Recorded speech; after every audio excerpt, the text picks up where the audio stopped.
Hello every one, நான் உங்கள் Naveen Ganesh. Welcome to YouTube channel aim the aim. So guys, ரொம்ப நாள் கழிச்சு பார்த்தீங்கன்னா இந்த வீடியோ நான் ரெக்கார்ட் பண்ணிக்கிட்டு இருக்கேன். ரெக்கார்ட் பண்ணோன்னே அப்லோட் பண்ணிடுவேன், கவலைப்படாதீங்க. நிறைய பேச வேண்டியது இருக்குது, அதுக்கு தனியாக ஒரு வீடியோ போட்டு பேசலாம். ஸோ இன்னைக்கு பார்த்தீங்கன்னா எனக்கு ஒரு நல்ல விஷயம் நடந்திருக்கு. சரி, அதையும் நான் அப்புறம் சொல்கிறேன். இப்போ எக்ஸ்க்ரீட்டரி ப்ராடக்ட்ஸ் அண்ட் எலிமினேஷனுக்கு பார்த்தீங்கன்னா நம்ம வந்துட்டோம். ஏற்கனவே நான் நிறைய வாட்டி இந்த வீடியோக்கு ட்ரையல் எடுத்துட்டேன். உங்களுக்கே தெரியும் நான் எத்தனை வாட்டி லைவ் ஸ்ட்ரீம் பண்ண ட்ரை பண்ணேன்னு. சில ரீசன்ஸ்னால பார்த்தீங்கன்னா அது கட் ஆகிடுச்சு. So no problem. So let's start guys. ரொம்ப இம்பார்ட்டண்ட்டான பாயிண்ட்ஸ் மட்டும்தான் நம்ம பார்க்க போகிறோம் இந்த லெசனில். அதுக்கப்புறம் நான் இதை சேவ் பண்ணிட்டு அடுத்த லெசன்ஸையும் கண்டினியூ பண்ணலாம். ஸோ இதுக்கப்புறம் பார்த்தீங்கன்னா 3 லெசன் தான் இருக்குது. ஸோ கவலையே பட தேவையில்லை, நம்ம பொறுமையாக கூட போகலாம். நெக்ஸ்ட்டு அதுக்கப்புறம் ஃபிசிக்ஸ் கெமிஸ்ட்ரி நான் பார்த்துக்கிறேன் கைஸ், அதை பற்றி கவலைப்படாதீங்க. Excretory products and elimination. So first excretory products and elimination தான் என்னது, வேறு எதுவும் கிடையாது. நம்ம உடம்புல இருக்க கெட்ட கெமிக்கல்ஸு யூரின் ஃபார்மில் பார்த்தீங்கன்னா வரும். பார்த்தீங்கன்னா இது ஒரு டைப் ஆஃப் எக்ஸ்க்ரீஷன்னு நம்ம சொல்லுவோம். நம்ம வந்துட்டு யூரியோடெலிசம். ஸோ எக்ஸ்க்ரீஷன் ஆஃப் நம்ம எக்ஸ்க்ரீட் பண்ணுறது பார்த்தீங்கன்னா யூரியா. மேமல்ஸு, டெரஸ்ட்ரியல் ஆம்ஃபிபியன்ஸ் இவங்கெல்லாம் பார்த்தீங்கன்னா யூரியா தான் பார்த்தீங்கன்னா வந்துட்டு எக்ஸ்க்ரீட் பண்ணுவாங்க. ஸோ மற்ற ஆர்கானிசம்க்குலாம் எப்படி இருக்குன்னு பார்த்தீங்கன்னா எல்லா ஆர்கானிசமும் சேர்த்து 3 ப்ராசஸ் தான் இருக்குது. 3த்தில் ஏதாவது ஒன்று தான் பார்த்தீங்கன்னா நடக்கும். ஃபஸ்ட்டு அமோனோடெலிசம். அமோனியா ஃபார்மேட்டில் பார்த்தீங்கன்னா நடக்கிறது தான் பார்த்தீங்கன்னா அமோனோடெலிசம்னு நம்ம சொல்லுவோம்.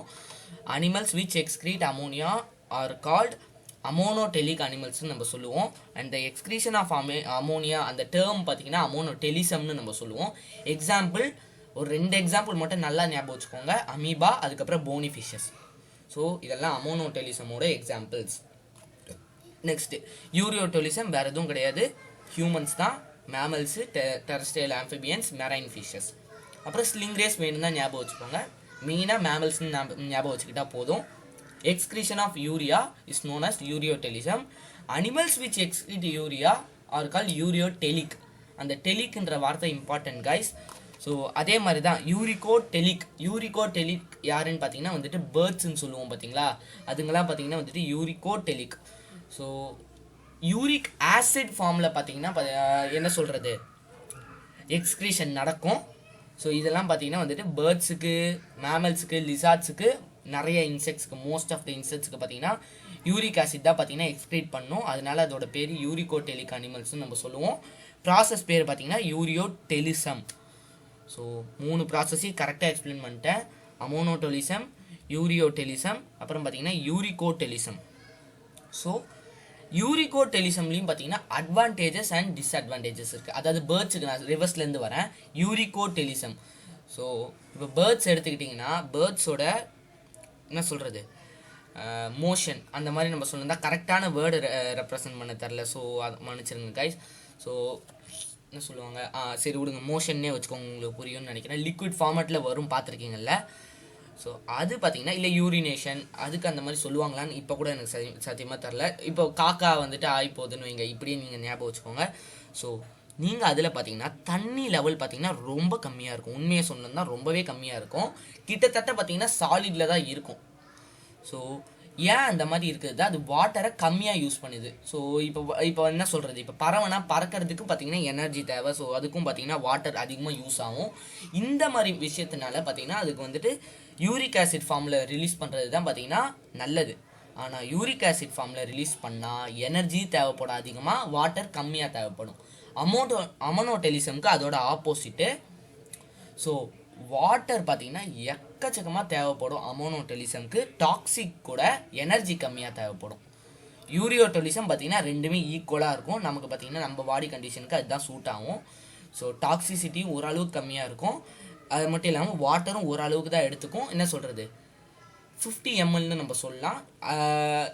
அமோனோடெலிசம் வந்து 500 mlன்னு சொல்லுவாங்கன்னு நினைக்கிறேன். கரெக்ட் வேல்யூ பார்த்தீங்கன்னா என்சிஆர்டிலே இருக்குது, நீங்கள் ரெஃபர் பண்ணி பாருங்கள்.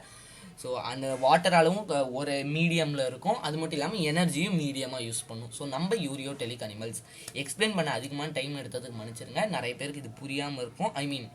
நிறைய இம்பார்ட்டண்ட்டான பாயிண்ட்ஸை விட்டுருப்பீங்க, அதனால தான் பார்த்தீங்கன்னா இதுக்கு டைம் எடுத்துக்கிட்டேன். இப்போ ஃபாஸ்ட்டாக போயிடலாம்.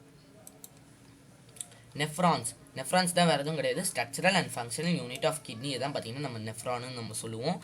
Each kidney contains about 1 million nephrons இருக்கும் ஒரு கிட்னிலையும். ஸோ ஸ்ட்ரக்சர் ஆஃப் நெஃப்ரான்ஸ் பார்த்தீங்கன்னா கன்சிஸ்ட்ஸ் ஆஃப் க்ளோமருலஸ். டயக்ராம் இருக்கும் பாருங்கள் புக்கில், கன்ஃபார்மாக டயக்ராம் இருக்கும். அதை நீங்கள் பாருங்கள், லெஃப்ட் ஹேண்ட் சைட்லேயே போட்டிருப்பான். So glomerulus, Bowman's capsule, DCT, GCA, collecting duct, அது மட்டும் இல்லாமல் டிசிடி இதெல்லாமும் இருக்குது.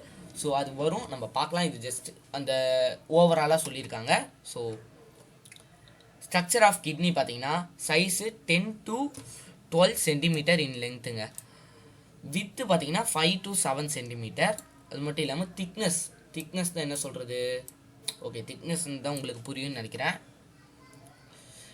இப்போ வீடியோ இல்லை, அதனால தான் பார்த்தீங்கன்னா காமிக்க முடியல. ஸோ நீங்களே ரெஃபர் பண்ணிக்கோ. திக்னஸ் தான்.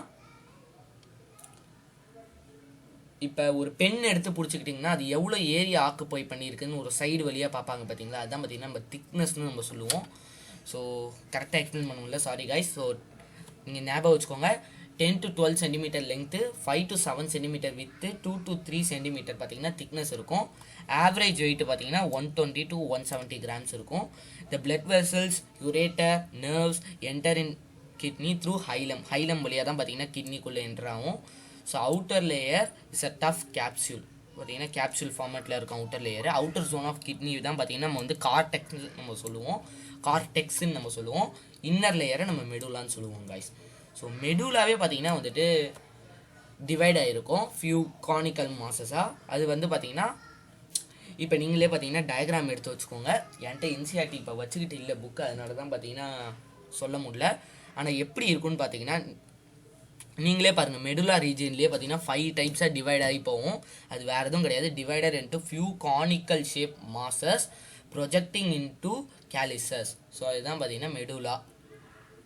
Next cortex extends between medullary pyramids called columns of Bertini. இது ரொம்ப இம்பார்ட்டண்ட்டு, கன்ஃபார்மாக கேட்பான் மார்க்கிங்கில். பார்த்தீங்கன்னா காலம்ஸ் ஆஃப் பெர்டினி ரொம்பவே இம்பார்ட்டன்ட் கைஸ், ஞாபகம் வச்சுக்கோங்க. Cortex extend between medullary pyramids called columns of Bertini. So அவ்வளோதான். Glomerular filtration. The filtration of blood in glomerulus up to பார்த்தீங்கன்னா அந்த அளவு கொடுத்துருக்கான். 1100 to 1200 of blood filtered by kidney per minute. So இதான் அளவையும் கொடுத்துட்டான். ஒரு மினிட்டுக்கு 1100லேருந்து 1200 ml பிளட்டை பார்த்தீங்கன்னா ஃபில்ட்ரு பண்ணும். ஸோ இதை தான் பார்த்தீங்கன்னா குளோமருலார் ஃபில்ட்ரேஷன்னு நம்ம சொல்லுவோம். அது என்ன ரேட்டில் ஃபில்ட்ரேட் பண்ணுறது தான் பார்த்தீங்கன்னா குளோமருலார் ஃபில்ட்ரேஷன் ரேட்டுன்னு நம்ம சொல்லுவோம். ஸோ இது டோட்டலாக குளோமருலார் ஃபில்ட்ரேஷன் ரேட்டு பார்த்தீங்கன்னா வந்துட்டு ஒரு பர் மினிட்டுக்கும் இல்லைனா பர் டேக்கும் பார்த்தீங்கன்னா வந்து கன்வெர்ட் பண்ணியிருப்பாங்க. ஸோ அந்த மாதிரி கன்வெர்ட் பண்ணும்போது 180 லிட்டர்ஸ் பர் டே பார்த்தீங்கன்னா வந்துட்டு கண்டுபிடிச்சிருப்பாங்க. ஸோ அவ்வளோதான், 125 ml பர் மினிட். ஸோ இதையும் ஞாபகம் வச்சுக்கோங்க. வேல்யூஸ் மட்டும் நீங்கள் ஞாபகம் வச்சுக்கோங்க கைஸ். மற்றதெல்லாம் நீங்களாக தான் அண்டர்ஸ்டாண்ட் பண்ணி படிக்கணும். பைகாட் பண்ணிங்கன்னா வேலைக்கே ஆகாது. வேல்யூஸ் மட்டும் நான் அண்டர்லைன் பண்ணியிருக்கேன் பார்த்தீங்களா, ஷேட் பண்ணியிருக்கேன் பார்த்தீங்களா, அதை மட்டும் நீங்கள் நல்லா ஞாபகம் வச்சுக்கோங்க. மிச்சதை நீங்களே தான் படிச்சுக்கணும். என்னதான் சொன்னாலும் உங்களுக்கு அது இமேஜினேஷனில் புரிஞ்சால் தான் வேலைக்கு ஆகும். ஸோ நானும் அப்படி தான் படித்தேன். நெக்ஸ்ட் டைப்ஸ் ஆஃப் நெஃப்ரான்ஸ்லேயே பார்த்தீங்கன்னா 2 டைப் இருக்குது. ஜுக்ஸா மெடுலரி நெஃப்ரான், அப்புறம் பார்த்தீங்கன்னா கார்டிக்கல் நெஃப்ரானு. ஸோ ஜுக்ஸ்டா மெடுலரி நெஃப்ரான் பார்த்தீங்கன்னா வந்துட்டு அபவுட் 15% ஆஃப் டோட்டல் நெஃப்ரான்ஸில் 15% பார்த்தீங்கன்னா வந்துட்டு ஜுக்ஸ்டா மெடுலரி நெஃப்ரான் தான். சாரி, அது ப்ரனவுன்ஸ் பண்ணுறது கரெக்டாக வரல. Glomeruli are found in inner region of cortex, large in size, long loop of Henle found deep in medulla, associated with recta, controlled plasma volume when water supply is short. So எந்த சின்ன பேராக இருந்தாலும் டோட்டலையும் கொடுத்துட்டாங்க. So பொறுமையாக பார்க்கலாம். Glomerulus are found in inner region of cortexல பார்த்தீங்கன்னா உங்களால் glomeruli பார்க்க முடியும். large in சைஸ் பார்த்தீங்கன்னா அதிகமாக இருக்கும். லாங் லூப் ஆஃப் ஹென்லி நீங்கள் கேள்விப்பட்டிருப்பீங்க, நெஃப்ரான் ஸ்ட்ரக்சரில் இருக்கும். நீங்கள் கரெக்டாக பாருங்கள் புக்கில் இருக்க ஸ்ட்ரக்சரில். So found deep in medulla, associated with recta, control plasma volume when water supply short. So இது பார்த்தீங்கன்னா ஒரு டைப் ஆஃப் நெஃப்ரான். அதுதான் பார்த்தீங்கன்னா ஜுக்ஸ்டா மெடுலரி நெஃப்ரான். அதோட கேரக்டரிஸ்டிக் ஃபுல்லாகவே கொடுத்துட்டான். Next cortical nephron. About 25% of total nephron mainly lie in the renal cortex. So renal cortex ரீஜனில் தான் பார்த்தீங்கன்னா அபவுட் 25% ஆஃப் டோட்டல் நெஃப்ரான்ஸ் இருக்கும். Glomeruli found in outer cortex short loop of இன்லே. ஞாபகம் வச்சுக்கோங்க, juxta medullary நெஃப்ரானுக்கு long loop of Henle, கார்டிகலுக்கு short loop of Henle. Extends very little in medulla, do not have vasa recta. வாசா ரெக்டா இது கிடையாது, இது ரொம்ப இம்பார்ட்டண்ட். கார்டிகல் ரெஃப்ரானுக்கு வாசா ரெக்டா கிடையாது, ஷார்ட் லூப் ஆஃப் ஹென்ரி. இதை வச்சு ஏற்கனவே நான் ஒரு கொஸ்டின் பார்த்துருக்கேன். ஸோ அவ்வளோதான். நீங்கள் மற்றதெல்லாம் நீங்களாக டயக்ராம் வச்சு படித்தா தான் புரியும். நான் இம்பார்ட்டண்ட்டான பாயிண்ட்ஸை அண்டர்லைன் பண்ணிட்டேன், ஐ மீன் ஷேடு பண்ணிட்டேன்னு சொல்லலாம். So next function of tubules கவுண்ட்டோ இன்னும் எவ்வளோ இருக்குன்னு பார்த்துடலாம். 4 tubule, mechanism, micturition, role of lungs, disorders. அவ்வளோதான் கைஸ், ஈஸி தான். இன்னும் ஒரு 10 மினிட்ஸ்க்குள்ளே முடிக்க பார்க்குறேன். So first PCT, absorption of all essential nutrition, I mean absorption of all essential nutrients and 70 to 80% of electrolytes and water. So இது என்னெல்லாம் பார்த்தீங்கன்னா அப்சர்வ் பண்ணிக்குன்னு சொல்கிறாங்க. 70 to 80% பார்த்தீங்கன்னா வாட்டர் பார்த்தீங்கன்னா அப்சர்வ் பண்ணிக்குது. Helps to maintain the pH and ionic balance. So water, அந்த salt இதெல்லாம் பார்த்தீங்கன்னா பேலன்ஸாக இருந்தாகணும் கிட்னியில். இதுக்கெல்லாம் பார்த்தீங்கன்னா பிசிடி வந்துட்டு ஹெல்ப் பண்ணுது. Of body fluids by selective secretion of H plus ammonia and K into the filtrate. So இது என்னால் செக்ரீட் பண்ணுறதுன்னு பார்த்தீங்கன்னா H plus அயானு, அமோனியா அயானு, அதுக்கப்புறம் பார்த்தீங்கன்னா கேவும் பார்த்தீங்கன்னா வந்து K plus அயான் தான் நினைக்கிறேன், சரியாக கொடுக்கல. பொட்டாசியமும் பார்த்தீங்கன்னா வந்துட்டு ஃபில்ட்ரேட்டில் செக்ரீட் பண்ணுது. அப்சர்வ் பண்ணுறது பார்த்தீங்கன்னா 70 to 80% ஆஃப் எலக்ட்ரோலைட்ஸ் அண்ட் வாட்டரை அப்சர்வ் பண்ணிக்குது. இது இம்பார்ட்டண்ட்டான பாயிண்ட். ஸோ மறுபடியும் எது இம்பார்ட்டண்ட்டோ அதை நான் அண்டர்லைன் பண்ணி வச்சுக்கிறேன். ஓகே, ஹென்லிஸ் லூப்புக்கு வந்தாச்சு. So reabsorption in this segment is minimum. So Henle's லூப்பில் ரீஅப்சார்ப்ஷன் பார்த்தீங்கன்னா வந்துட்டு ரொம்ப மினிமமாக தான் இருக்கும். It plays a significant role in maintenance of high osmolarity of medullary industrial fluid. So இது எதுக்கு பார்த்தீங்கன்னா மெயின் ரோல் ப்ளே பண்ணுதுன்னா maintenance of high osmolarity of medullary industrial fluid. உங்களுக்கு புரிகிற மாதிரி சொல்லணும்னா, ஸோ ஹோமியோஸ்டாட்ஸுக்கு பார்த்தீங்கன்னா ஹெல்ப் பண்ணும். ஹோமியோஸ்டாட்டிஸ்க்கு so homeostasis of acid base balance, ஆசிடும் பேஸும் அந்த பேலன்ஸுக்கு பார்த்தீங்கன்னா இது ரொம்பவே ஹெல்ப் பண்ணுது. அது மட்டும் இல்லாமல் இன் ரெக்கவரி ஆஃப் வாட்டர், அப்புறம் பார்த்தீங்கன்னா சோடியம் குளோரைடு ஃப்ரம் யூரின்லேருந்து பார்த்தீங்கன்னா இதை வந்துட்டு என்ன சொல்கிறது ரெக்கவர் பண்ணிக்கும். ஸோ இதெல்லாம் பார்த்தீங்கன்னா அதோட இம்பார்ட்டண்ட்டான ஃபங்க்ஷன்னு நம்ம சொல்லுவாங்க. So regulate potassium, calcium, magnesium secretion at lowest energy cost. So இதுவும் பார்த்தீங்கன்னா டைரக்ட் பாயிண்ட் தான் இது. ஸோ இதுவும் பார்த்தீங்கன்னா ஸ்டெடி மெட்டீரியல்லேருந்து தான் இந்த பாயிண்ட்டை படித்து சொல்கிறேன். ஸோ நெக்ஸ்ட் அவ்வளோதான். ஹென்லிஸ் லூப்போட இம்பார்ட்டண்ட்டான பாயிண்ட் இவ்வளோ தான். இங்கே இருக்கிறத விட்டுருங்க. Significant role in maintenance of osmolarity of medullary industrial ஃப்ளூயிடும் ஹோமியோஸ்டாட்டிஸ் பாயிண்ட் எழுதுறதும் கிட்டத்தட்ட ஒன்று தான். ஸோ நெக்ஸ்ட்டு நம்ம டிசிடிக்கு வந்துடுவோம். டிசிடி தான் வேறு எதுவும் கிடையாது, conditional reabsorption of NA. Conditional reabsorption of NA, absorption of HCO3 and selective secretion of H plus and water takes place here. So reabsorption and calcium ion and ammonia to maintain the pH and sodium potassium balance in blood. So confuse ஆகிக்காதீங்க. So இந்த இடத்துல ஒரே நிமிஷம் இந்த point எடுத்தார்.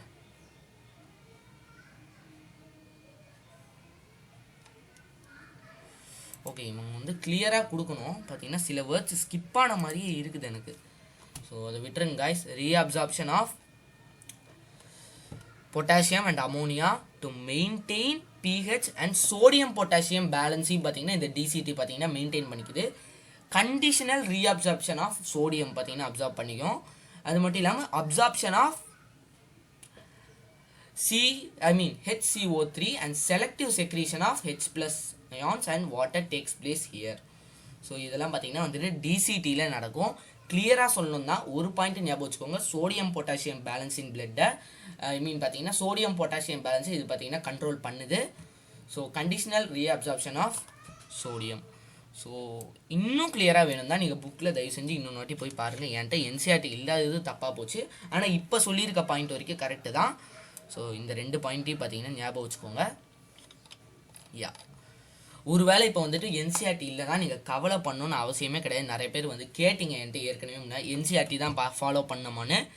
ஆமாம், ஏன் அப்படி சொல்கிறேன்னா என்சிஆர்டியில் தான் அக்யூரேட்டான பாயிண்ட்ஸ் இருக்கும். அதுக்காக நீங்கள் வரி பண்ணிக்கணும்னு அவசியம் கிடையாது. ஸோ உங்கள்கிட்ட வேறு உங்கள் ஸ்டேட் போர்டு புக்ஸோ இல்லை கவர்மெண்ட் புக்ஸோ இருந்தால் கூட அதில் இருக்கிறதையும் படிங்க. ஒன்று தான், கடைசியில் எந்த புக்கில் படிக்கிறோன்றதில் நீங்கள் வாங்க போகிற மார்க் கிடையாது. நீங்கள் எவ்வளோ சம்மு சால்வ் பண்ணியிருக்கீங்கன்றதை பார்த்து, எவ்வளோ கொஸ்டின்ஸ் பயாலஜியில் கொஸ்டின்ஸு, ஃபிசிக்ஸ் கெமிஸ்ட்ரியில் சம் அண்ட் கொஸ்டின்ஸு, நியூமரிக்கல்ஸு, இது எவ்வளோ சால்வ் பண்ணுறீங்களோ ப்ரீவியஸ் இயர் பேப்பர் எல்லாத்தையும் சேர்த்து தான் சொல்கிறேன். ப்ரீவியஸ் இயர் பேப்பர் டெஸ்ட்டு இது எல்லாத்தையும் சேர்த்து எவ்வளோ சால்வ் பண்ணுறீங்களோ அவ்வளோ மார்க் தான் உங்களுக்கு கிடைக்க போகுது. நீங்கள் என்சிஆர்டி படித்து டிஎன்சிஆர்டி படித்து அதெல்லாம் முக்கியமே கிடையாது. ஐ மீன் நீங்கள் தெரிஞ்சு வச்சுக்கணும், எல்லா மெக்கானிசமும் முடிஞ்ச அளவுக்கு தெரிஞ்சு வச்சுக்கோங்க. அதுதான் பார்த்தீங்கன்னா முக்கியம். என்சிஆர்டி அதுக்கு ஹெல்ப்ஃபுல்லாக இருக்கும், அவ்வளோதான். மற்ற புக்கும் ஒன்றும் குறைஞ்சது கிடையாது, அதுவுமே ஹெல்ப்ஃபுல் தான். Next collecting duct. Large amount of water பார்த்தீங்கன்னா இங்கே அப்சர்வ் ஆகுதுங்க. Absorbed from this region to produce concentrated urine. So concentrated urine தான் வேறு எதுவும் கிடையாது. தண்ணியோட குவான்டிட்டியை குறைச்சோன்னா சொல்யூஷன் பார்த்தீங்கன்னா வந்துட்டு கான்சன்ட்ரேட்டடாக மாறிடும். ஐ மீன் தண்ணி அதிகமாக இருந்துச்சுன்னா அது பார்த்திங்கன்னா நம்ம டைல்யூட் சொல்யூஷன் நம்ம சொல்லுவோம். தண்ணி கம்மியாகி அதில் இருக்க சொல்யூட் கான்சன்ட்ரேஷன் அதிகமாகிடுச்சு தான் அது கான்சன்ட்ரேட்டட் யூரின்னு நம்ம சொல்லுவோம். ஃபார் எக்ஸாம்பிள் NaCl டெபாசிஷன் இதெல்லாம் பார்த்திங்கன்னா கான்சன்ட்ரேட்டடாக இருக்கும் அதிகமாக. ஸோ தண்ணி குவான்டிட்டி பார்த்திங்கன்னா கம்மியாக இருக்கும். அதனால தான் பார்த்திங்கன்னா இது வாட்டர் லார்ஜ் அமௌண்ட்டில் அப்சர்வ் பண்ணிக்குது, அதனாலேயே யூரின் கான்சன்ட்ரேட்டடாக மாறுது. It plays a maintenance of pH and ionic balance by selective secretion of H+ and K ions. இல்லை இதுக்கு பார்த்தீங்கன்னா சேமாக தான் இருக்கும். ஆனால் நான் அண்டர்லைன் பண்ணியிருக்க பாயிண்ட்ஸ் மட்டும் நீங்கள் பார்த்துக்கோங்க. ஏன்னா நான் அண்டர்லைன் பண்ணியிருக்கிற பாயிண்ட்ஸ் பார்த்தீங்கன்னா சேமாக இருக்காது. அதனால தான் எது தேவையோ அதை மட்டும் அண்டர்லைன் பண்ணியிருப்பேன். ஸோ இதையும் அண்டர்லைன் பண்ண மறந்துட்டேன். ஓகே. ஸோ மற்ற எல்லா பாயிண்ட்ஸும் கிட்டத்தட்ட சிமிலராக இருந்தாலும் கலெக்டிங் டேட்டில் large amount of water absorb ஆகிருக்கும். இதை ஞாபகம் வச்சுக்கோங்க. இதனால யூரின் வந்து பார்த்தீங்கன்னா கான்சன்ட்ரேட்டடாக மாறிடும். ஸோ இம்பார்ட்டண்ட்டான பாயிண்ட் இதுதான். இது ஜஸ்ட்டு ரிவிஷன் மாதிரி தான், நீங்கள் ஃபுல்லாக போய் படித்தா தான் பார்த்தீங்கன்னா நல்லது. So mechanism of concentration of the filtrate. So next நம்ம முக்கியமான சிலபஸ்க்கு வந்துட்டோம், கவுண்டர் கரண்ட் மெக்கானிசமுக்கு வந்துட்டோம் guys. So this mechanism is said to be counter current mechanism. எதனால இந்த நெஃப்ரானில் நடக்கிற ப்ராசஸ் வந்து கவுண்டர் கரண்ட் மெக்கானிசம்னு நம்ம சொல்கிறோன்னு இங்கே போட்டிருக்கான். பிகாஸ் அவுட்ஃப்ளோ இந்த அசெண்டிங் லிம்பில் நடக்கலாம். அவுட்ஃப்ளோவும் runs parallel in the opposite direction of inflow. So இன்ஃப்ளோவோட ஆப்போசிட் டைரக்ஷனில் பார்த்தீங்கன்னா நடக்கும். ஸோ இது பார்த்தீங்கன்னா டிசெண்டிங் லிம்பில் தான் பார்த்தீங்கன்னா இன்ஃப்ளோ நடக்கும். ஸோ அவுட்ஃப்ளோ தான் வெளியே வருது, இன்ஃப்ளோ தான் உள்ளே வருது. ஸோ இதுவும் பார்த்தீங்கன்னா சைட் பை சைடாக நடக்கும். NaCl is transported by ascending limb of loop of Henle. So I mean Henle's loop ரெண்டுமே ஒன்று தான். Which is exchange with descending limb of vasa ரெக்டாவில் பார்த்தீங்கன்னா இது வந்து எக்ஸ்சேஞ்ச் ஆகிடுது. So NaCl is return to interstitium by ascending portion of vasa recta. So ascending limb of loop of ஹென்லிலேருந்து NaCl பார்த்தீங்கன்னா டிசெண்டிங் லிம்ப் ஆஃப் வாசா ரெக்டாக்கு போயிடும். அந்த டிசெண்டிங் லிம்ப் ஆஃப் வாசா ரெக்டாலேருந்து அசெண்டிங் போர்ஷன் ஆஃப் வாசா ரெக்டாங் அப்படியே வந்துடும். இல்லை டிசெண்டிங்லேருந்து அசெண்டிங் வந்துடும். ஸோ அங்கேருந்து ஹென்லிஸ் லூப் அண்ட் வாசா ரெக்டா as well as counter current them to help them maintaining in increasing osmolarity towards the intermedullary interstitium such that 200 ml per liter in cortex to about 1200 அந்த இது போட்டுக்கோங்க மோல் பர் லிட்டர் இன் inner medulla. So ஏன் இந்த மாதிரி value கொடுத்துருக்கான்னு தெரியல, ரொம்ப பெருசாக போகுது. ஸோ அதை விட்டுருங்க கைஸ், மோல் பர் லிட்டர்னு ஞாபகம் வச்சுக்கிட்டா போதும். ஸோ நான் போன பாயிண்டில் விட்டல டிசெண்டிங் லிம்ப்லேருந்து அசெண்டிங் லிம்புக்கு வரும்னு, டிசெண்டிங் ரெக்டாலேருந்து அசெண்டிங் ரெக்டாக்கு வரும். ஸோ இந்த ப்ராசஸ் பார்த்தீங்கன்னா கவுண்டர் கரண்ட்டாக நடந்துக்கிட்டே இருக்கும். ஸோ என்ன சொல்கிறது, ஹார்ட் பீட் மாதிரியேன்னு கூட சொல்லலாம் கிட்டத்தட்ட. ஸோ இதனால என்ன ஆகுது தான் அந்த ஆஸ்மோலாரிட்டி பேலன்ஸ் பார்த்தீங்கன்னா வந்துட்டு மெயின்டைன் ஆகிக்கிட்டே இருக்குது இந்த மாதிரி டிரான்ஸ்போர்ட்டேஷன் நடக்கிறதுனால. ஸோ கவுண்டர் கரண்ட்டாக நடக்குது பார்த்தீங்களா, இதனால தான் இது கவுண்டர் கரண்ட் மெக்கானிசம்னே சொல்லுவாங்க. Small amount of urea enter the thin segment of ascending limb of Henle's loop. So ascending limb of Henle's லூப்பில் ஸ்மால் அமௌண்ட் ஆஃப் யூரியா பார்த்தீங்கன்னா வந்துட்டு என்டர் ஆகுது. which is transported back to the interstitium தான், வேறு எதுவும் இல்லை. அந்த ஹென்லீவ்ஸ் loop அப்புறம் வாசரெக்டா இதெல்லாம் எடுத்துகிட்டு வெளில ஒரு ஸ்ட்ரக்சர் மாதிரி இருக்கும் பார்த்தீங்களா மற்ற ஏரியாஸ்லாம். ஸோ இதெல்லாம் அப்படி சொல்கிறாங்க. To the interstitium by the collecting டிபியூல்னால பார்த்தீங்கன்னா அதில் அங்கே கலெக்ட் ஆயிரும் small amount of urea, return back to the இண்டஸ்ட்ரீஷியம்க்கு பார்த்தீங்கன்னா ரிட்டர்ன் ஆயிரும். This mechanism helps to maintain a concentration gradient in medullary tubule interstitium. So it helps in a easy passage of water from the collecting tubule to concentrate the filtrate. So இதனால பார்த்தீங்கன்னா easy passage of water from the collecting tubule to concentrate the filtrate such that urine. So யூரினை பார்த்தீங்கன்னா கான்சன்ட்ரேட்டும் பண்ணி ஆகணும், அதே சமயத்தில் என்ன சொல்கிறது ஓரளவுக்கு பார்த்தீங்கன்னா கரெக்டான வேர்டு தான், என்ன சொல்கிறது கான்சன்ட்ரேஷனுக்கு ஆப்போசிட்டில் ஒன்று டைல்யூட்டும் பண்ணி ஆகணும். ஸோ டைல்யூஷன் கம்மியாக இருக்கும், கான்சன்ட்ரேஷன் பார்த்திங்கன்னா அதிகமாக நடக்கும். Easy passage of water from the collecting tubule to concentrate the filtrate such that யூரினை பார்த்திங்கன்னா அது வந்து கான்சன்ட்ரேட் பண்ணும். ஸோ இதுதான் பார்த்திங்கன்னா mechanism of concentration of filtrate. பார்த்திங்கன்னா இதில் இதனால தான் பார்த்திங்கன்னா கான்சன்ட்ரேட் ஆகுது. முடிஞ்ச அளவுக்கு எக்ஸ்பிளைன் பண்ணிட்டேன். சில அந்த வாட்டர் பார்ட்டில் லேக் இருக்குதுன்னு தெரியும், அது கரெக்டாக எக்ஸ்பிளைன் பண்ணலாம். ஆனால் என்ன சொல்கிறது புக்கில் இருக்கிறது தான் பார்த்தீங்கன்னா வந்துட்டு கரெக்டான லைன்ஸ் இருக்கும் புக்கில், அது நீங்கள் தயவு செஞ்சு பாருங்கள். 2 லைன்ஸுமே ஒன்றா தான் இருக்கும் கிட்டத்தட்ட, ஏன்னா என்சிஆர்டி பேஸ்டு நோட்ஸ் தான். ஆனால் நீங்கள் ஒரு வாட்டி புக்கை ரெஃபர் பண்ணி பாருங்கள். கவுண்டர் கரண்ட் மெக்கானிசம் ஷார்ட் நோட்ஸில் முடிச்சாச்சு. ஸோ NaCl பற்றி நான் சொன்னது பார்த்திங்கன்னா ரொம்ப இம்பார்ட்டண்ட். நெக்ஸ்ட்டு மிச்சுரேஷனுக்கு நம்ம வந்துட்டோம். The expulsion of urine from the urinary bladder. So இதெல்லாம் ரொம்ப ஈஸியான கான்செப்ட். கவுண்டர் கரண்ட் மெக்கானிசம்க்கு பார்த்தீங்கன்னா உங்களுக்கு ப்ராக்டிஸ் தேவை, நீங்கள் திரும்பி ஞாபகம் வச்சுக்கணும். ஆனால் இந்த மிச்சுரேஷன்லாம் ரொம்ப ஈஸி. எக்ஸ்பல்ஷன் ஆஃப் யூரினரி பேடல்லேருந்து யூரின் வரது தான் பார்த்தீங்கன்னா மிச்சுரேஷன் நம்ம சொல்லுவோம். அதாவது யூரின் வெளில அனுப்புகிறோம் பார்த்தீங்களா, அவ்வளோதான். It is the reflex process. அதாவது நம்ம மைண்டு பார்த்தீங்கன்னா யூரினரி பிளாடர்லேருந்து சிக்னல் போயிட்டு நம்ம மைண்டை கண்ட்ரோல் பண்ணி மைண்ட்லேருந்து பார்த்தீங்கன்னா திரும்ப சிக்னல் வந்து பார்த்தீங்கன்னா யூரின் நம்மளால் எக்ஸ்க்ரீட் பண்ண முடியும். ஃப்ரம் த யூரினரி பிளாடர்லேருந்து கொண்டு வர முடியும்.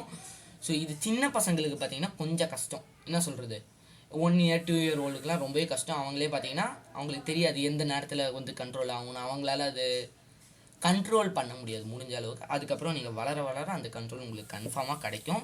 To some extent grown up children and adults, அதுதான் பார்த்தீங்கன்னா இந்த இடத்துல கொடுத்துருக்கான். ஸோ ரொம்ப ஈஸி, நம்ம ரியல் லைஃப் எக்ஸாம்பிள் வச்சே சொல்லியாச்சு. த CNS central nervous system sends the signal which cause the stretching of urinary bladder when it gets filled with urine. So பார்த்தீங்கன்னா சிஎன்எஸ்க்கு பார்த்தீங்கன்னா சிஎன்எஸ் தான் பார்த்தீங்கன்னா வந்துட்டு சிக்னல் அனுப்புதுன்னு சொல்கிறாங்க. Stretching of urinary bladder stretch ஆகும்போது சென்ட்ரல் நர்வஸ் சிஸ்டம் பார்த்தீங்கன்னா signal அனுப்புது.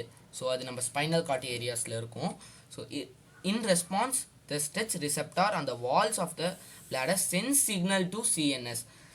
ஸோ இதுக்கு ரெஸ்பான்ஸாக அந்த ரிசெப்டார் இருக்கும், பிளாடரோட வாலில் இருக்க ரிசெப்டார், இது பார்த்தீங்கன்னா சிஎன்எஸ்க்கு சிக்னல் அனுப்பும். The CNS passes on motor message to initiate the concentration of flute muscles of the bladder and stimulus relaxation of urethral sphincter causing the release of urine. So CNS தான் பார்த்தீங்கன்னா வந்துட்டு என்ன சொல்கிறது திருப்பி பார்த்தீங்கன்னா ஆக்ட் பண்ணுது. இது என்ன பண்ணுது மோட்டார் நியூரான். ஸோ அதை பற்றி நீங்கள் கேள்விப்பட்டிருப்பீங்க, ரெஸ்பான்சிவான நியூரான்னு நம்ம சொல்லலாம். ஸோ சென்சரி மோட்டார் இதெல்லாம் கிளாஸ் 11லேயே படிச்சிருப்பீங்க. ஆனால் தெரிலனாலும் ஒரு கூகுள் சர்ச் தானே பண்ணி பாருங்கள். சென்சரி ஃபஸ்ட்டு வரும், அதுக்கப்புறம் மோட்டார் வரும், நடுவில் பார்த்தீங்கன்னா மிடில் ஒரு நியூரான் வரும். ஸோ இதெல்லாம் கிளாஸ் 11க்கானது. So motor message to initiate the concentration of smooth muscles of the bladder. So இது ஜஸ்ட் அவ்வளோதான், concentration of smooth muscles of the bladder. அந்த மசிலுக்கு பார்த்தீங்கன்னா சிக்னல் வந்துட்டு போயிடும். So and stimulate the relaxation of urethral sphincter. So இவ்வளோ தான் பார்த்தீங்கன்னா வந்துட்டு நடக்கும். Simultaneously relaxation of urethral sphincter, sorry first தப்பாக படிச்சிட்டேன், causing the release of urine. அவ்வளோதான் கைஸ். ஸ்டேட்மெண்ட்ஸ் பார்க்க கஷ்டமாக தான் இருக்குது எக்ஸ்பிளைன் பண்ணுறது, நான் சிம்பிளாக சொல்லிட்டேன்ல. ஸோ அதனால தான் பார்த்தீங்கன்னா அப்படியே ஸ்டேட்மெண்ட்டை படித்து சொல்லிட்டேன். ஸோ அவ்வளோதான், நீங்கள் சிம்பிளாக ஞாபகம் வச்சுக்கிட்டா போதும். யூரின் பிளாடர்லேருந்து வெளில வர்றது இவ்வளோ தான் பார்த்தீங்கன்னா மிச்சுரேஷனு, சிஎன்எஸ் சிக்னல் கொடுக்குது. ஸோ இவ்வளோ தான் பார்த்தீங்கன்னா என்ன சொல்கிறது. ஸோ எல்லாம் நீங்கள் வந்துட்டு தமிழில் புரிஞ்சு வச்சுக்கிறது தான். என்னதான் வேர்ட்ஸ் வந்துட்டு போர்டு எக்ஸாமுக்கு முக்கியமாக இருந்தாலும் நீட்டுக்கு நீ எவ்வளோ புரிஞ்சு வச்சுக்கிறியோ அவ்வளோதான் ராஜான்னு சொல்லுவாங்க. ஸோ அவ்வளோதான். நீங்களும் அதே மாதிரியே புரிஞ்சு வச்சுக்க ட்ரை பண்ணுங்கள். முடிஞ்ச அளவுக்கு பைகாட் பண்ணாமல் இருக்கிறது நல்லது. On an average 20 to 25 grams of urea is excreted per day. So 25 to 30 gram of urea is excreted per day. So ஒரு ஆவரேஜாக சொல்லணும்னா. நெக்ஸ்ட்டு இன்னும் கொஞ்சம் தான் கைஸ் இருக்குது. Role of other organs in excretion. So lungs பார்த்திங்கன்னா என்ன பண்ணுன்னா எக்ஸ்க்ரீஷனில் removes carbon dioxide 18 litre per day and water. So lungs வந்துட்டு carbon dioxide 18 litres per day அமுச்சு விட்ரும் வெளில. ஸோ இது ஜஸ்ட் ஒரு இம்பார்ட்டண்ட்டான பாயிண்ட்டு. ஸோ நெக்ஸ்ட்டு லிவர் பார்த்திங்கன்னா ரொம்பவே ஹெல்ப் பண்ணும். Secretes bilirubin biliverdin helps to eliminate these substance to along with cholesterol, vitamins, drugs இதெல்லாம் பார்த்திங்கன்னா வந்துட்டு என்ன சொல்கிறது எக்ஸ்க்ரீட் பண்ண பார்க்கும் லிவரு. விட்டமின்ஸு ஏன் எக்ஸ்க்ரீட் பண்ணுறதுன்னு கேட்காதீங்க, அதுவும் பார்த்திங்கன்னா பண்ணி தான் ஆகணும். ட்ரக்ஸும் பார்த்திங்கன்னா என்னது சாதாரண மெடிசன்ஸு, இதையும் பார்த்திங்கன்னா வந்துட்டு கொஞ்சம் டாக்ஸிசிட்டி தான் எல்லாத்துக்குமே. ஸோ இதையும் பார்த்திங்கன்னா எக்ஸ்க்ரீட் பண்ணி ஆகணும். அதுக்கு பார்த்திங்கன்னா லிவர் தான் ஹெல்ப் பண்ணுது. அதுக்கு தான் பிலிரூபினும் பிலிவர்டினும் அதை என்ன சொல்கிறது சிம்பிளர் ஃபார்மில் கன்வெர்ட் பண்ணுறது. ஸோ இதுக்கெலாம் பார்த்திங்கன்னா லிவர் தான் பார்த்திங்கன்னா ஹெல்ப் பண்ணும். அது கன்வெர்ட் பண்ணி சிம்பிளர் ஃபார்மில் இதெல்லாம் கன்வெர்ட் பண்ணி ஸோ டைஜஸ்டிவ் வேஸ்ட்டாக பார்த்திங்கன்னா வந்துடும். Sweat and sebaceous glands. These glands of skin help to eliminate small amount of urea and NaCl பார்த்தீங்கன்னா lactic acid, urea and NaCl பார்த்தீங்கன்னா வேர்வை வழியாகவே நமக்கு வந்துடும் through sweat, while the substance glands help to eliminate some sebaceous glands. Sorry, அது பேர் நான் தப்பாக படிச்சிட்டேன். Sebaceous glands help to eliminate some substance like steroids, hydrocarbon, waxes to sebum. So இதுவும் பார்த்திங்கன்னா இதுவும் சின்ன சின்ன எக்ஸ்க்ரீஷன் நடக்கும். ஸ்வெட்டுனால பெருசாக நடக்கும்னு கேட்டிங்கன்னா அது கிடையாது. நீங்கள் எவ்வளோ ஸ்வெட் ஆகுறீங்கன்ற பொறுத்து இருக்கும். அது மட்டும் இல்லாமல் சின்ன கான்சன்ட்ரேஷன் தான். ஸோ இது important. Small amount of urea, NaCl and lactic acid இது போதும் உங்களுக்கு. ஸோ இப்போ கூட பார்த்திங்கன்னா நான் வீடியோ எடுக்கும்போது எனக்கே ஸ்வெட் ஆகிட்டு தான் இருக்குது. ஏன்னா ஃபேன் சவுண்டு வச்சேன்னா உங்களுக்கு டிஸ்டர்ப் ஆகும். ஆனாலும் எங்கள் பக்கத்து வீட்டில் இருக்கவங்க பைத்தியம் மாதிரி கத்திக்கிட்டே இருக்காங்க கைஸ். சாரி, கொஞ்சம் எமோஷ்னல் ஆகிட்டேன். உண்மையிலே பார்த்தீங்கன்னா வீடியோவே எடுக்க முடியல. இப்போ கூட அந்த சின்ன பையன் பார்த்தீங்கன்னா கத்திட்டு தான் இருக்கான். அவங்கள்ட்ட சொன்னால் நம்மளை திட்டுறாங்க. சரி ஓகே விடுங்க, நான் என் பிரச்சனை எதுக்கு உங்கள்கிட்ட சொல்லிக்கிட்டு இருக்கேன். Okay, disorders of excretory system. Sorry for that. So disorders of excretory system பார்த்தீங்கன்னா நம்ம 4 டைப் பார்க்க போகிறோம். டைப்பு தான் இந்த மாதிரி டிஸார்டர்ஸ் இருக்குது, அவ்வளோதான். டைப்ஸ் தான் 4ஆக பிரிக்கிறது. இன்னும் நிறையா கூட இருக்குது. இப்போதைக்கு 12th இது போதும். யூரிமியா பார்த்தீங்கன்னா accumulation of urea in blood due to malfunctioning of கிட்னினால யூரியா பார்த்தீங்கன்னா பிளட்டில் பார்த்தீங்கன்னா ஸ்ப்ரெட் ஆயிரும். ஐம் ஸோ சாரி, அந்த வாய்ஸ் கேட்குது தான். நான் இப்போவே போயிட்டு மியூட் பண்ணிட்டு வந்துடுறேன் அந்த பையனை. ஓகே, பார்த்தீங்கன்னா அது கிளியர் ஆகிடுச்சு. நெக்ஸ்ட் ப்ராசஸ்க்கு வந்தாச்சு. ஸோ ஸ்வெட் கிளான்ஸுக்கு வந்தாச்சு. ஸ்வெட் அண்ட் செபேஷியஸ் கிளான்ஸ் பார்த்தீங்கன்னா முடிஞ்சிருச்சு. ஸோ செபேஷியஸ் கிளான்ஸ் பார்த்தீங்கன்னா இதெல்லாம் ஹெல்ப் பண்ணும். ஸோ இது தண்ணி தான் இது. ஸோ ஸ்வெட் வழியாக தான் அதுவும் கிட்டத்தட்ட. Saliva, it can help to eliminate small amount of nitrogenous waste. So saliva பார்த்தீங்கன்னா ஸ்மால் அமௌண்ட் ஆஃப் நைட்ரோஜனஸ் வேஸ்ட்டை எக்ஸ்க்ரீட் பண்ணுறதுக்கு ஹெல்ப் பண்ணும். ஸோ இது ஃபுல்லாகவே இம்பார்ட்டண்ட்டான பாயிண்ட் தான். ஏன்னா saliva பற்றி உங்களுக்கு தெரிஞ்சாகணும்ல. ஸ்மால் அமௌண்ட் ஆஃப் நைட்ரோஜனஸ் வேஸ்ட்டை எக்ஸ்க்ரீட் பண்ணும். ஸோ நெக்ஸ்ட்டு டிஸார்டர்ஸ்க்கு வந்துட்டோம். யூரிமியா, சாரி நான் ஏற்கனவே இது இடத்துக்கு வந்திருக்கேன். நான் saliva விட்டேன்னு நினைக்கிறேன், அதனால தான் திரும்ப அதுக்கு போனேன். ஸோ யூரிமியா தான், வேறு எதுவும் கிடையாது. Accumulation of urea in blood. Kidney பார்த்தீங்கன்னா மால் ஃபங்க்ஷன் ஆகி பார்த்தீங்கன்னா பிளட்டில் யூரியா பார்த்தீங்கன்னா அக்யூமுலேட் ஆயிரும். Next haemodialysis, the process of removal of urea from blood artificially. In this process, blood from the artery is passed to dialyzing unit after adding a contact like heparin. The blood passes through coiled cellophane tube surrounding by dialysing fluid. The nitrogenous waste from the concentration gradient and blood becomes clear. The blood is pumped back to the body through vein after adding anti-heparin to it. So அவ்வளோதான். So heparin இல்லை தான் blood is pumped back to the body through vein after adding anti-heparin பார்த்தீங்கன்னா அதை add பண்ணதுக்கப்புறம் திருப்பி பார்த்தீங்கன்னா பிளட்டை பாடிக்கே விட்டுருங்க. இதுதான் பார்த்தீங்கன்னா இம்பார்ட்டண்ட்டான பாயிண்ட்டு. முடிஞ்ச அளவுக்கு இம்பார்ட்டண்ட்டான பாயிண்ட்டை சொல்லிட்டேன். ஸோ ஹீமோடயாலிசிஸ் பார்த்தீங்கன்னா வந்து ப்ராசஸ் இது எதுக்கு டிஸார்டரில் கொடுத்துருக்கான்னு சத்தியமாக தெரில. இதெல்லாம் டிஸார்டரில் வராது கைஸ். என்சிஆர்டியில் யூரிமியாக்கு அப்புறம் இதை கொடுத்துருப்பான்னு நினைக்கிற ஒரு சின்ன பேராகிராஃபில் அதுதான் இந்த மாதிரி வந்திருக்கு. ஸோ நெக்ஸ்ட்டு பரவாயில்ல, உங்களுக்கு தெரிஞ்சிட்டா சந்தோஷம் தானே. Renal calculi the formation of insoluble mass of crystal salts, வேறு எதுவும் இல்லை, கிட்னி ஸ்டோன் மாதிரி.